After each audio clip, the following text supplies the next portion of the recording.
تبارك الذي بيده الملك وهو على كل شيء قدير الذي خلق الموت والحياة ليبلوكم أيكم أحسن عملا وهو العزيز الغفور.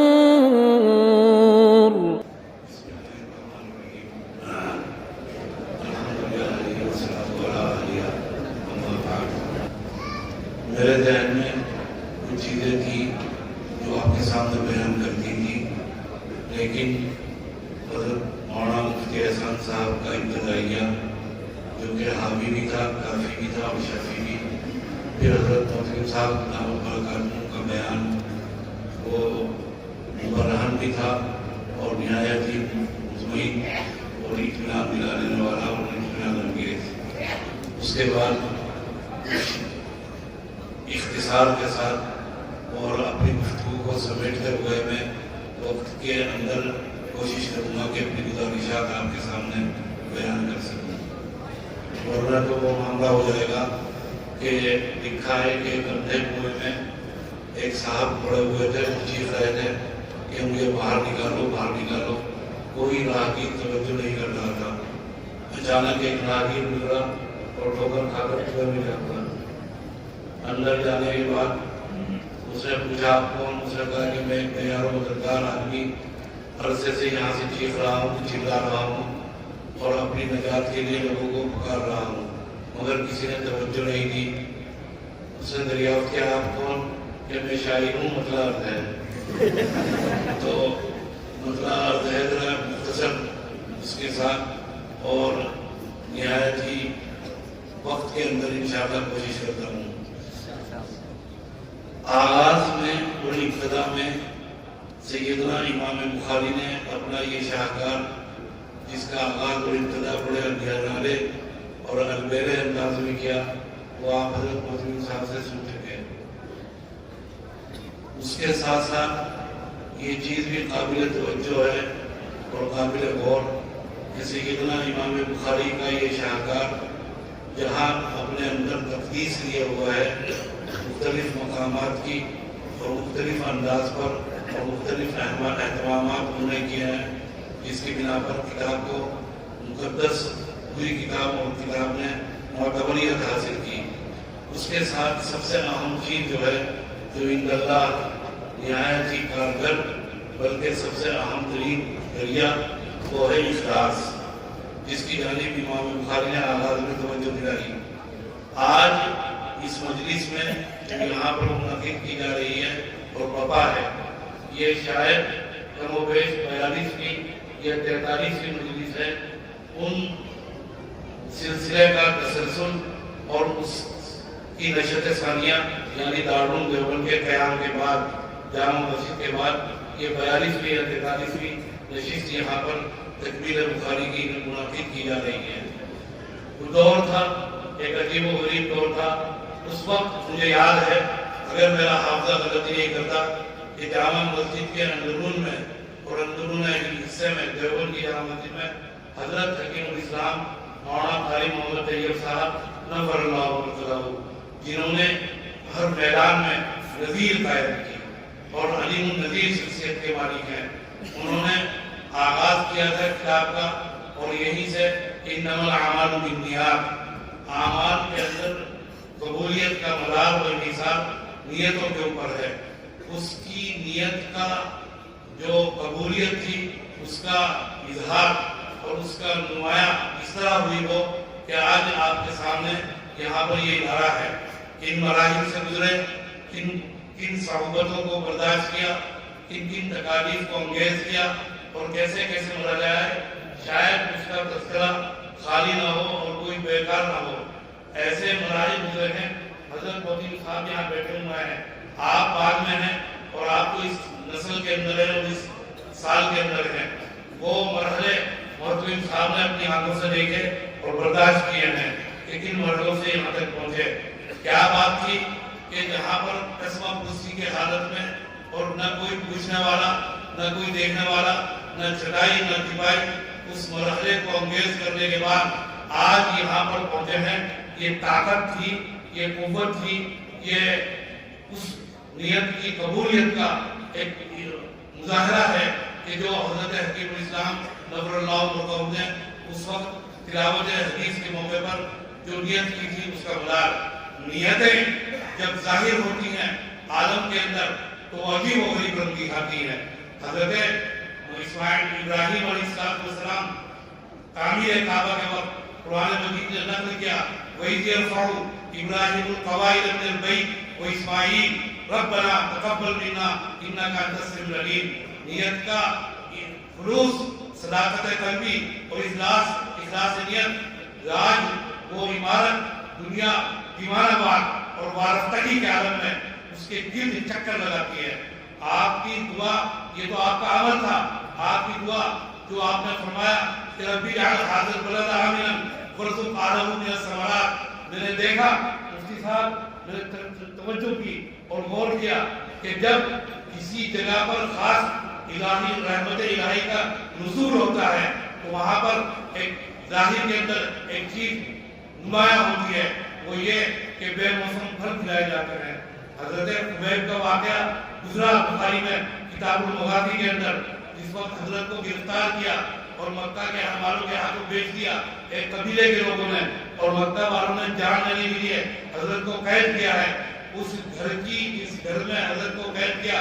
ایک خاتون بیان کرتی ہے کہ میں نے خبیب سے زیادہ بہترین کوئی قیدی نہیں دیکھا، اور کہتی ہے کہ میں نے دیکھا کہ ان کے پاؤں بندھے ہوئے ہیں بیڑیوں سے، پا بجوڑا ہیں، اور اس کے ساتھ ساتھ مکہ کے اندر کوئی موسمی پھل کا موسم بھی نہیں، سیزن بھی نہیں ہے، پھل کھا رہے ہیں.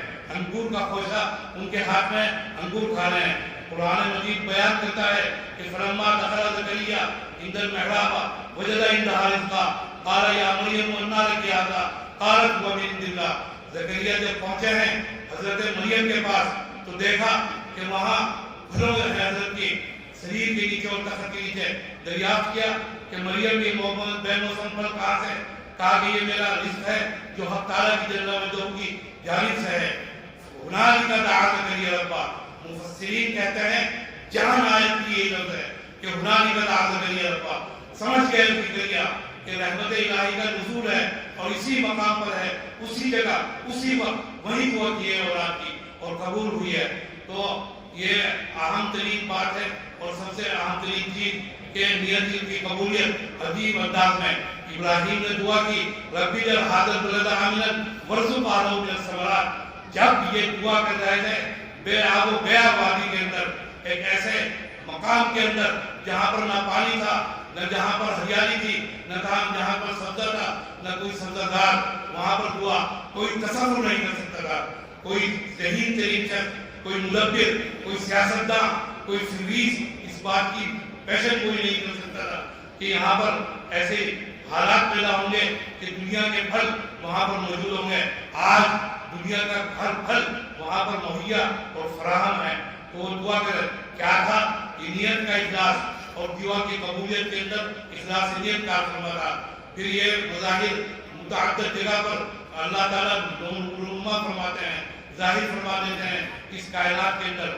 بخاری امام نے اپنی کتاب کی آغاز کیا اور آغاز کے اندر اس حدیث سنا ہے، جیسا کہ ابھی آپ کے سامنے بیان کیا کیا کتاب وحی کا عنوان قائم کر کر اور حدیث بیان کی انما الاعمال بالنیات. سیدنا امام بخاری نے توجہ دلائی اس حسن نیت کا یہ مظاہرہ ہے اور حسن نیت کی یہ کرشمہ ہے کہ آج 1200 سال سے زائد کا عرصہ گزر جانے کے بعد کوئی محدث، کوئی طالب علم، کوئی محقق، کوئی حدیث کا اشتغال کرنے والا ان کی کتاب سے مستغنی نہیں ہو سکتا.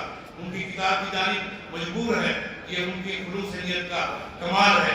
پھر جب دارالعلوم دیوبند کا قیام ہوا مسجد جامع میں کہتا ہوں کہ یہ اس صبر کا اور اس نیت کا اور اس اخلاص قلبی کا آج نمونہ دیکھ رہے ہیں آپ، جو یہاں پر آپ کے سامنے نظر آ رہا ہے. ایک وقت تھا کہ یہاں پر حکیم خطیب الاسلام تشریف لائے اور فخر المحدثین، جب یہاں پر جنگل تھا، یہاں پر جنگل کے جو یہاں پر شخص تھا جو یہاں کھیتی کرتا تھا، جس وقت وہ آتا تھا یہاں پر مالک زمین کا، تو جہاں ان کو گیٹ ہے وہاں سے آواز لگاتا تھا اپنے ملازم کو، ہندو ملازم کو کندن کہہ کے دن کی روشنی میں دن کے اجالے کے اندر ہمت نہیں ہوتی تھی تنہا اس مالک کی اس علاقے میں آنے کی.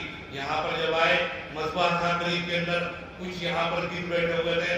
حضرت خطیب الاسلام نے شاہ صاحب سے فرمایا کہ شاہ صاحب حدیث پڑھائیے, طلبہ موجود ہے.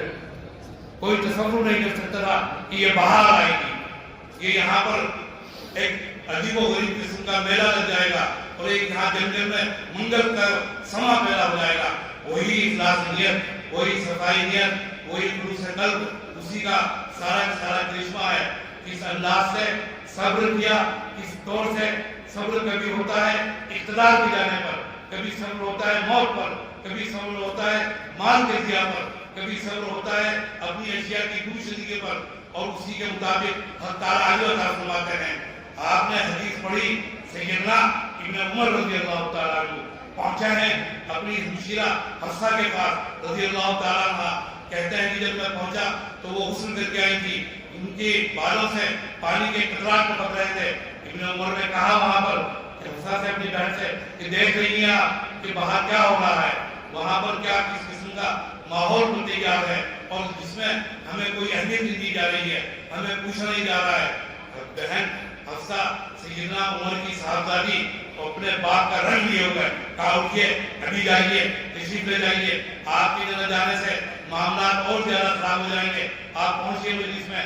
جب پہنچے ہیں باوجود بہت سال کے بعد ابن عمر مجلس میں, تو امیر معاویہ, کون امیر معاویہ, ابو سفیان کے صاحبزادے الامان الحفیظ, اپنی ذہانت میں, اپنی فطانت میں, اپنی سمجھداری میں نمایاں حیثیت کے مالک ہیں. کہتے ہیں کہ نبی کریم صلی اللہ علیہ وسلم کو وضو کرا رہا تھا, ایک موقع پر اچانک آپ نے نظر اٹھائی اور نظر اٹھا کر کہا کہ معاویہ اگر کبھی حکومت مل جائے تو آج اس سے کام لینا. کہتے ہیں کہ خدا کی قسم اس کی سمجھ گیا تھا کہ ایک نہ ایک دن حکومت آگے رہے گی, ورنہ پیغمبر کی زبان پر یہ کلمات کہا تھے.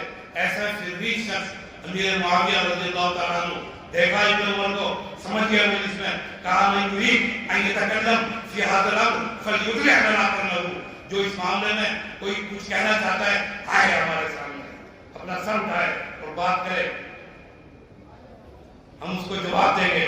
حضرت ابن عمر فرماتے ہیں, شاید جو راوی ہیں انہوں نے کہا پھر آپ نے کیا کہا, کہ ابن عمر کہتے ہیں میں نے اپنی آستینیں پھوٹ دی تھی, اپنے دامن کو سمیٹ دیا تھا کہ اس کو جواب دوں, اور جواب ذہن میں آ گیا تھا کہ وہ اس کا حلالہ حق ہے اس معاملے میں, اور اس خلافت کا حقدار وہ سب سے زیادہ ہے جس نے تجھے اور تیرے باپ کو اسلام پہ رکھنے کے لیے جنگیں کی ہیں.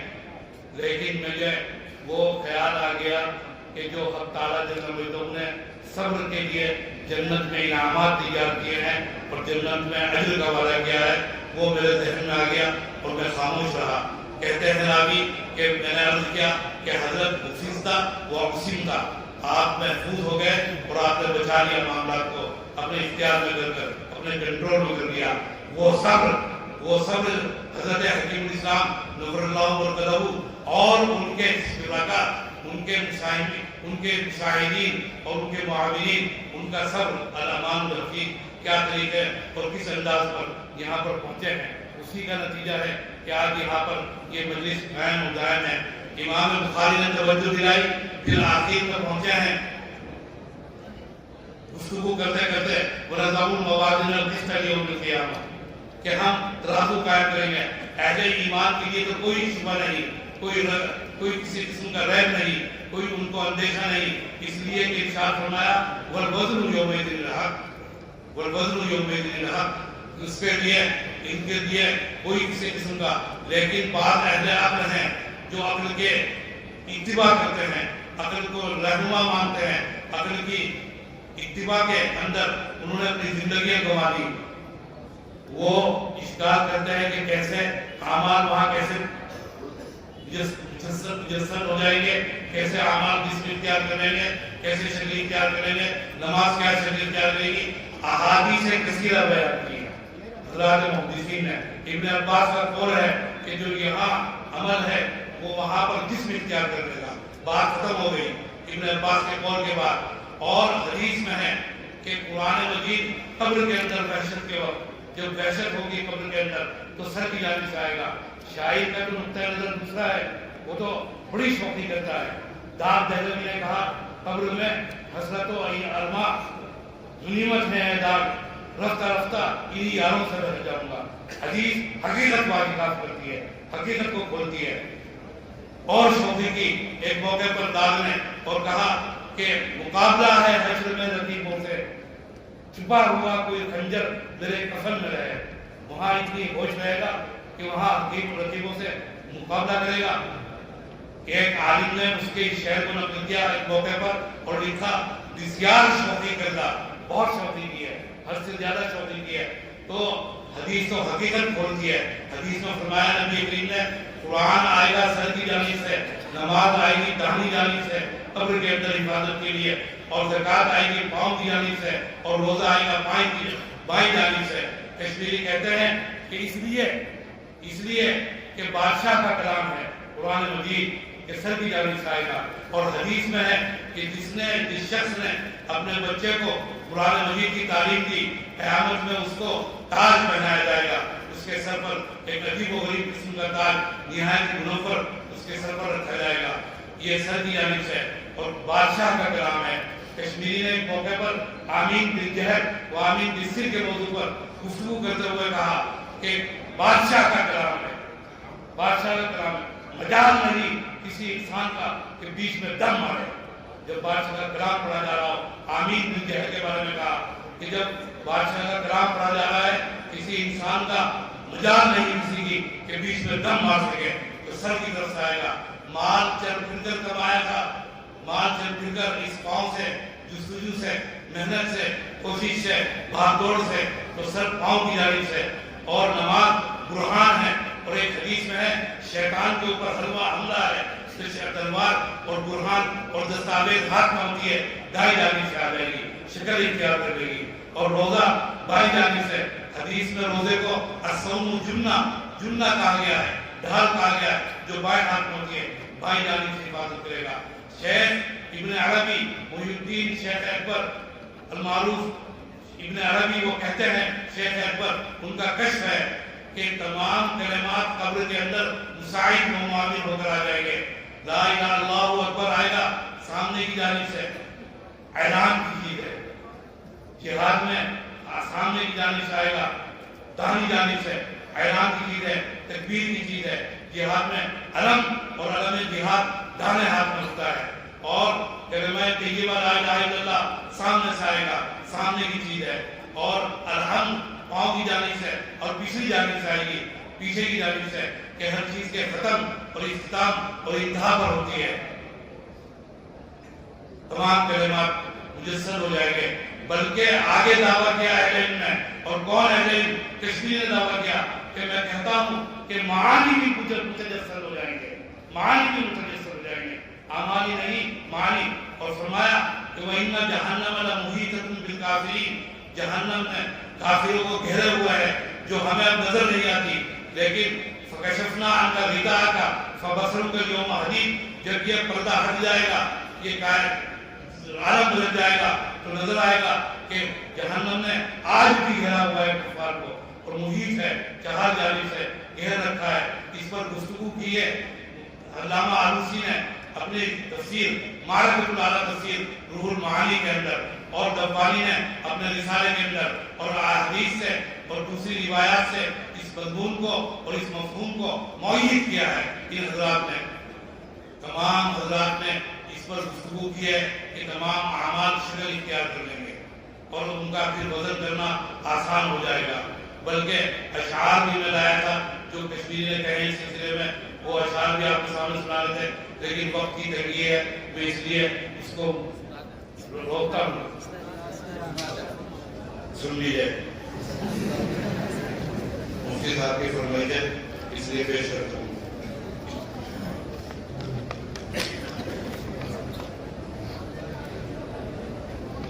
یہ بھی فرمایا کہ جس قدر نیکیاں ہوں گی وہ محشر میں سواریاں ہو جائیں گی, اور برائیاں بدیاں بوجھے بن جائیں گے, بدعمالیاں بوجھے بن جائیں گے, اس کے سامنے بوجھے ہو جائیں گے. اس لیے قرآن مجید میں جو لفظ استعمال کیا وہ اوزار کا لفظ استعمال کیا, جیسا کہ فرمایا وَلَا تَزِرُ وَازِرَةٌ وِزْرَ أُخْرَىٰ, کوئی کسی دوسرے کا بوجھا نہیں اٹھائے گا. اور کیونکہ نیکیوں پر بمشکل سے اپنے آپ کو چڑھایا تھا اور بدیوں پر برضا اور لذت برضا اور رغبت سوار ہوا تھا، اسی لیے اس کو علامہ نے اس حقیقت کو اپنے 3 اشعار میں بیان کیا. وَيُسْمِرُ شَرٌّ شَرَّ مَا يَنبَغِي لَهُ فَيَضْعَمُهُ الطَّلَبَ الصَّرِيحَ الْجُهُولِ وَيُسْمِرُ شَرَّ مَا يَنبَغِي لَهُ فَيَضْعَمُهُ الظُّلْمَ الصَّرِيحَ الْجُهُولِ. کہ فرمایا کہ رہا سزا و سزا کا جزا و سزا کا مسئلہ تو وہ واضح ہے، جاہل آدمی اس کو ظلم سمجھتا ہے. پھر فرمایا کہ کَإِرَاسِ خُبْثَ بَذْرِ خُبْثَ نَبَاتِهِ تِبَاعًا وَلَا يَأْتِهِ قَالَ يَقُولُ. کہ دیکھو اگر خراب درخت کا تخم ہو تو اس کو طبعاً ویسے ہی درخت پیدا نہیں ہوتا، ویسے ہی درخت پیدا ہوتا ہے. پھر یہاں کون سوال جواب کرتا ہے اس تخم سے کہ خراب درخت کیوں پیدا ہوا؟ اور مزید فرمایا کہ وَلَيْسَ جَزَاءٌ ذَاكَ عِلْمُ مَعَ أَفْعَالِنَا وَلَكِنْ سِرًّا حَالَ سَوْفَ يَزُولُ. اگر غور کرو تم جس کو جزا سمجھ بیٹھے ہو یہ جزا نہیں ہے، وہ تو وہی دنیا میں کیے ہوئے تمہارے اچھے برے اعمال ہیں اور جو دوزخ اور جنت میں عذاب و ثواب کی شکل میں نظر آئیں گے تمہارے وہی اعمال ہیں. وَوَجَدُوا مَا عَمِلُوا حَاضِرًا. استدلال کیا کشمیر نے قرآن مجید کی آیت سے.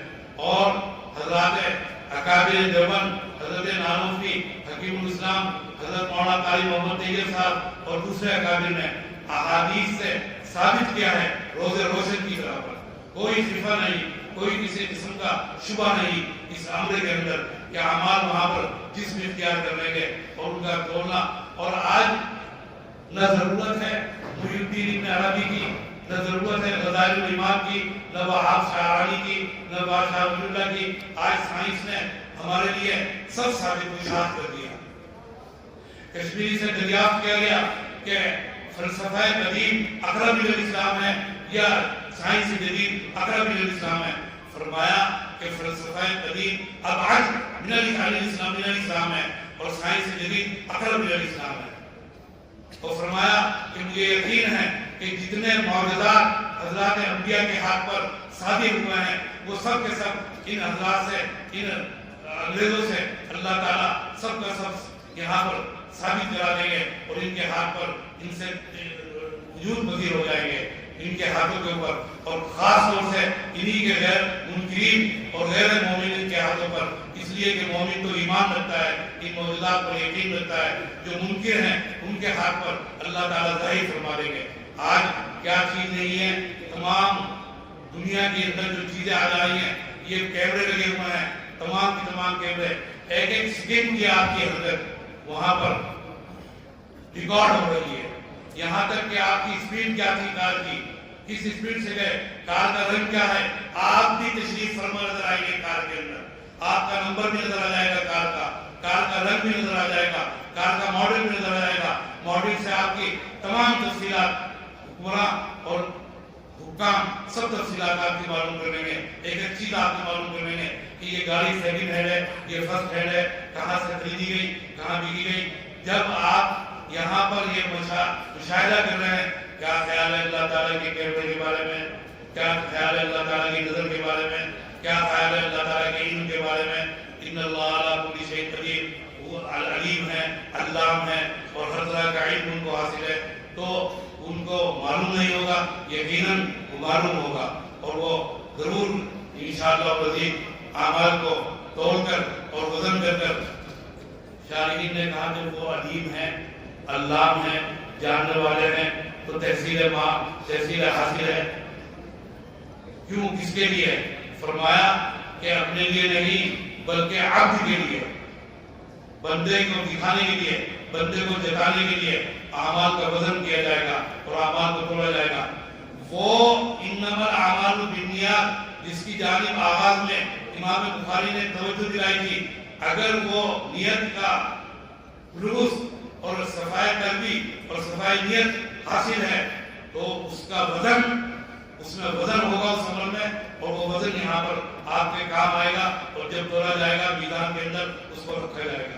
اور بغیر نیت کے اعمال روح سے خالی ہیں، اعمال کے اندر کوئی وزن نہیں ہوگا، وہ ہوا میں اڑ جائیں گے، اس کے اندر کوئی کسی قسم کی کوئی وزن اس کے اندر نہیں پایا جائے گا۔ تو اس کو ارشاد فرمایا وَنَضَعُ الْمَوَازِينَ الْقِسْطَ لِيَوْمِ الْقِيَامَةِ، پھر فرمایا کلمتان خفیفتان علی اللسان ثقیلتان فی المیزان سبحان اللہ وبحمدہ سبحان اللہ العظیم۔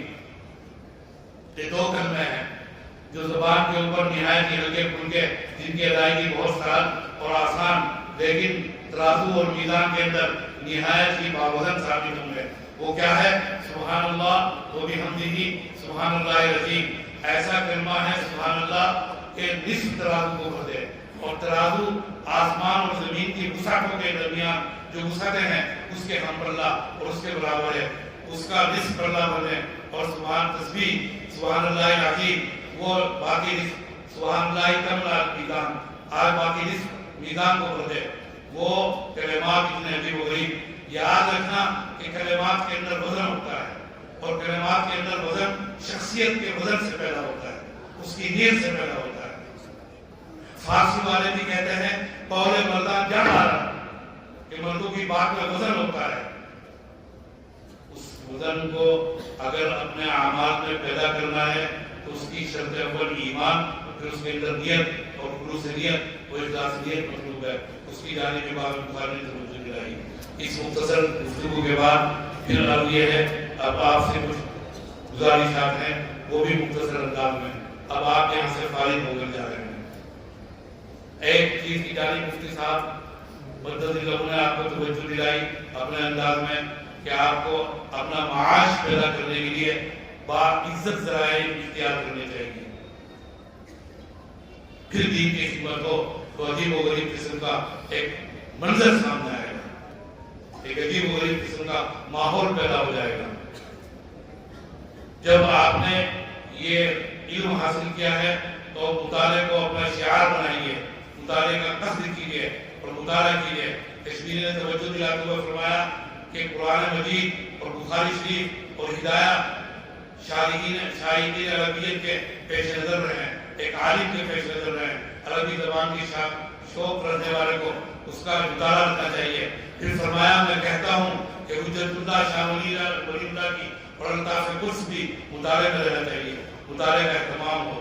آپ جائیں گے، آپ کے سامنے چیلنج ہے، آپ بہت عجیب و غریب ماحول میں تشریف لے جا رہے ہیں، لیکن شاعر کہتا ہے کہ تندی ہے بال مخالف سے نہ ہو حیرا عقاب، یہ تو چلتی ہے تجھے اونچا اڑانے کے لیے۔ آپ کے اندر وہ صلاحیت ہونی چاہیے، وہ آپ کے اندر حوصلہ ہونا چاہیے، وہ عزم ہونا چاہیے کہ مخالف اپنے اور غیر مساعد حالات کو اور تمام کی تمام چیزوں کو اپنے حق میں کر رہے ہیں۔ یہ کوئی بات نہیں کہ دور معداری کے فلار چلو تم ادھر کو ہوا ہوتی ادھر کی، ہواؤں کو اپنے موافق کر رہے، اپنے رخ پر موڑ رہے اور مخالف سمت میں آدمی پیراکی کرے، یہ ہے مردانگی۔ اسے کہتے ہیں جوامردی، اسے کہتے ہیں بلند حوصلگی۔ شاعر کہتا ہے عزم اگر ہو صورت آہن برق بنائے تیرا نشیمن۔ اگر عزم آہن اور لوہے کے انداز میں ہو، اتنا مضبوط ہو تو برق جو کہ نشیمنوں کو پھونکتی ہے وہ برق تمہارا عائشانہ تیار کر دے گی۔ شاعر کہتا ہے کہ پھر لوگ میری راہ میں دیوار بن گئے، قدم قدم پر اس کا سابقہ پڑے گا، ایک ایک قدم پر ایک ایک آپ کو لمحہ اس کا احساس ہوگا کہ لوگ رکاوٹیں ڈالیں گے۔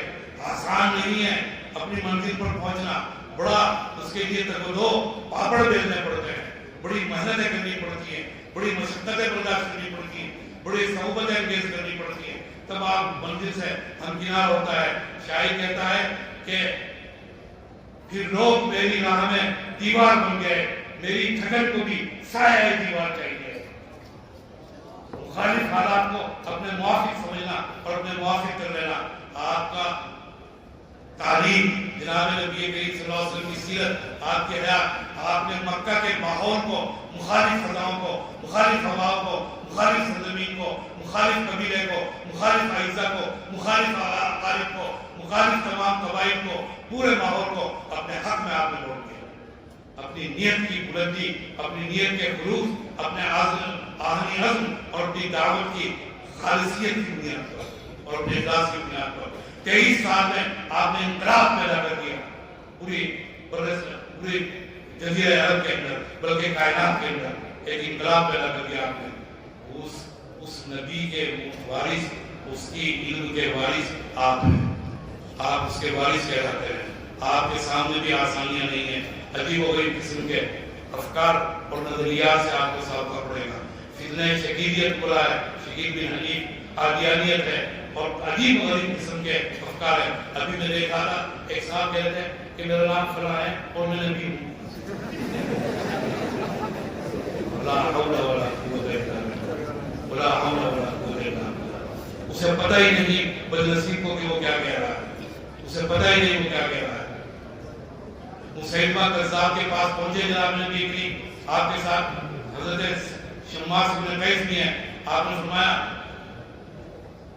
کہنے لگا کہ میرا مطالبہ ہے کہ اگر آپ مجھے اپنے باپ نائب متعین کر دیں تو میں آپ کی اتباع قبول کر لوں، آپ کی دعوت قبول کر لوں.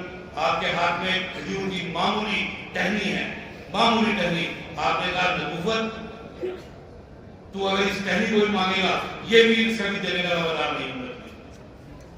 آسان سمجھا ہے، وہ سمجھ رہا ہے بدنصیب کہ یہ کوئی خلافت ہے، یہ کوئی منصب ہے، یہ کوئی عہدہ ہے جو بانٹ دیا جائے گا، جو کسی ادارہ سے دے دیا جائے گا. یہ من جانب اللہ ہے، اس کا انتخاب من جانب اللہ ہے. پیغمبر نے بھی نبوت سے پہلے کبھی یہ دعویٰ نہیں کیا کہ میں نبی ہوں. 40 سال تک کہیں یہ روایت نہیں ملتی کہ آپ نے یہ کہا ہو کہ میں نبی ہوں. ان فتنوں سے آپ کا سابقہ ہے، ان افکار سے. اور آپ ایک مخصوص ماحول کے اندر جا رہے ہیں جہاں پر آپ درسگاہ کا تعارف، اپنی دانشگاہ کا تعارف، اپنے دین کا تعارف، اپنے مذہب کا تعارف، اپنے نبی کا تعارف، اس کی تعلیمات کا تعارف، اسلامی تہذیب کا تعارف آپ کی ذات ہے. آپ کو لوگ آنکھیں گے، آپ کو لوگ پرکھیں گے، آپ کو لوگ دیکھیں گے، آپ کو لوگ برتیں گے، آپ کو لوگ کسوٹی پر کسیں گے اور پھر فیصلہ کریں گے کہ آپ کی درسگاہ کیسی تھی، آپ کا دین کیسا تھا، آپ کا نبی کیسا تھا، آپ کی تعلیمات کیسی تھی، آپ کا مذہب آپ کو کیا دعوت دیتا تھا. ان تمام چیزوں کو پیش نظر رکھ کر پھر قدم رکھیں گے تو انشاءاللہ کامیاب ہوں گے. اور یاد رکھیے کہ زمانہ آپ کا انتظار ہے، آپ سے بڑھ کر کوئی نہیں ہے، آپ سے بڑھ کر کوئی نہیں ہے، یہ بھی یقین رکھیں. وارث علوم نبوت ہیں، آپ سے بڑھ کر نہ اس کائنات میں نہ اس دنیا کے اندر کوئی نہیں ہے آپ سے بڑھ کر. اس کا یقین رکھیے. اور آپ کا انتخاب بھی من جانب اللہ ہے، ورنہ کہیں بھی جا سکتے تھے، کہیں بھی آپ پہنچ سکتے تھے. دینی درسگاہوں میں دینی علوم کے لیے آپ کا انتخاب یہ من جانب اللہ ہے. اس کی راج رکھیے، اس کا بھرم رکھیے، اس کا خیال رکھیے. اپنے وقار کا، اپنی درسگاہ کے وقار کا، اپنے دین کے وقار کا، ان سب چیزوں کو پیش نظر رکھ کر پھر آپ انشاءاللہ کامیابی حاصل کریں گے. اس کے ساتھ ساتھ میری جو سندیں تھی وہ سندیں تو بیان ہو گئی. 2 سندیں مجھے مزید حاصل ہیں، بلکہ 3. ایک تو شیخ احمد ناقدی جو جدہ میں تھے، جن کا حضرت موجود صاحب دامت برکاتہ نے تفصیلی ذکر کیا. میں بھی پہنچا ہوں اپنے والد کے ساتھ، ہم نے بھی ان سے سند حاصل کی ہے. ایک تو وہ سند. دوسری حضرت شاہ صاحب کی علامہ کشمیری کی براہ راست مجھے سند صرف ایک واسطے سے حاصل ہے. ان کے داماد اور تلمیذ حضرت مولانا سید احمد اللہ بجولی شارح بخاری صاحب انوار الباری، ان سے حاصل ہے. محترم صاحب نے وہ تحریر دیکھی بھی ہے، بلکہ وہ مجھے دی بھی ہے واپس ایک موقع پر. ان کے بہت سے کام ہیں حضرت محترم صاحب کے، انہوں نے بھول گئے ہوں گے. ایک موقع پر اس درسگاہ کے ایک استاذ کے بارے میں ان کی وفات کے بعد خواب بیان کیا مجھ سے کہ میں نے انہیں خواب میں دیکھا. وہ فرما رہے ہیں کہ اللہ تعالیٰ نے مجھے طبقہ محدثین میں اٹھایا. زمرہ محدثین میں یاد ہوگا حضرت محترم صاحب کو، میں نام نہیں لیتا ان کا. ان کی وفات ہوئی، جمع سال تھے وفات ہوئی ان کی، یہاں مدرس تھے. اور میرے خیال سے جب وفات ہوئی شاید دورہ حدیث کی کوئی ایک کتاب ہوگی، ورنہ مشکات ان کے پاس یہ مشکات تھی. فرمایا خواب میں کہ اللہ تعالیٰ نے مجھے طبقہ محدثین میں اٹھایا ہے. اس سے اتنی بات معلوم ہوئی کہ عند اللہ یہ درسگاہ اور اس کے خدمات مقبول ہیں، اس کے اساتذہ مقبول، اس کے طلبہ مقبول، اس کے خدمات علمی و دینی مقبول، یہاں کے اساتذہ کی نیات مقبول. انہوں نے اول تا انتہا یہی پر خدمات انجام دی، یہی پر خدمات انجام دی. اسی درگاہ کے اندر. تو دوسری سند حضرت مولانا احمد رضا صاحب سے علامہ کشمیری کی.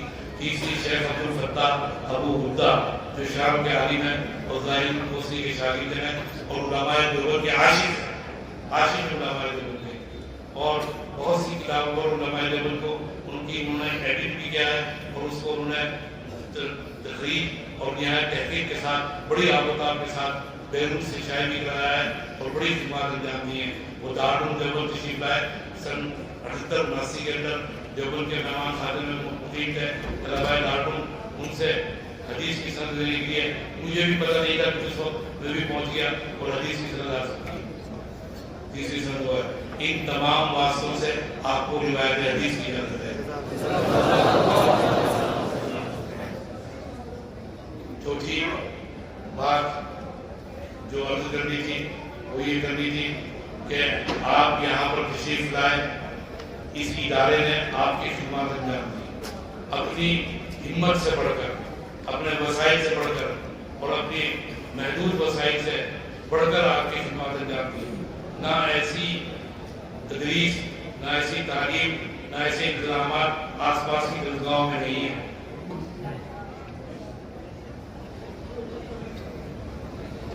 جدت کو اور حقیقت کو اپنے ساتھ لے کر چل رہے ہیں, ساتھ لے کر چل رہے ہیں. آپ کو آشنا, زمانے سے بھی آشنا کر رہے ہیں اور دین سے بھی آپ کو واقفیت دلا رہے ہیں. بڑی اہم خدمات انجام دی جا رہی. آپ کی خدمت میں کوئی کمی ہو, کوئی کوتاہی ہو, میں محترم صاحب کی جانب سے اور اپنی جانب سے اور تمام اپنے اساتذہ و عملے کی جانب سے معذرت خواہ ہوں, اس کے لیے آپ معاف کر دیں. اور سب کی جانب سے آپ سے درخواست کنندہ ہوں کہ آپ اگر کہیں سنیں کہ ہم میں سے کوئی اللہ کے حضور پہنچ چکا تو اس سال ثواب کا اہتمام کریں اور مغفرت کے لیے دعا کریں. صحابی وفات کی شہادت ہو رہی ہے اور انہوں نے دوسرے صحابی سے کہا کہ نبی کریم صلی اللہ علیہ وسلم سے میرا سلام عرض کرنا اور کہنا میری مغفرت کے لیے دعا کریں. وہ آئے ہیں نبی کریم صلی اللہ علیہ وسلم کی خدمت میں, کہا یا رسول اللہ عامر نے آپ کو سلام کہا ہے اور یہ کہا ہے کہ میری مغفرت کے لیے دعا کریں. آپ نے وضو پانی منگایا, وضو کی ہاتھ اٹھائے. راوی کہتے ہیں کہ اتنے بلند ہاتھ اٹھائے آپ کے کہ آپ کی بغلوں کی سفیدی مجھے یاد ہے. جب آپ نے دعا کی ہے عامر کے لیے مغفرت کی, میں نے کہا یہ مقبولیت کی گھڑی پیغمبر دعا کر رہے ہیں, میں نے بھی ہاتھ درخواست کی یا رسول اللہ میرے لیے بھی مغفرت کی. معلوم ہوا کہ طلبہ سے بھی دعا کا التماس اور گزارش کی جا سکتی ہے کہ آپ بھی ہمارے لیے دعائیں مغفرت فرمائیں جب سنیں کہ ہم کسی کو اللہ کو حضور اللہ کی جناب میں پہنچ چکے ہیں. یہ آپ سے درخواست یہ سمجھ لے کہ جو کچھ تھوڑا بہت حق قائم ہوا اس کا مطالبہ ہے. اب وقت رخصت قریب ہے, آپ سے جدائی کا وقت ہے. اور وہ جو کسی نے کہا ہے کہ سیر کی خوب تجھے پھول چنے شاد رہے, جاتے ہیں باغواں گلشن تیرا آباد رہے. وقت جدائی ہے. خدا تعالیٰ آپ کے مستقبل کو تابناک فرمائے, اللہ تعالیٰ آپ کے علوم میں برکت عطا فرمائے اور حق تعالیٰ جل مجدہ آپ کو بہترین زندگی عطا فرمائے. وآخر دعوانا الحمدللہ رب العالمین. تبارك الذي بيده الملك وهو على كل شيء قدير الذي خلق الموت والحياة ليبلوكم أيكم أحسن عملا وهو العزيز الغفور.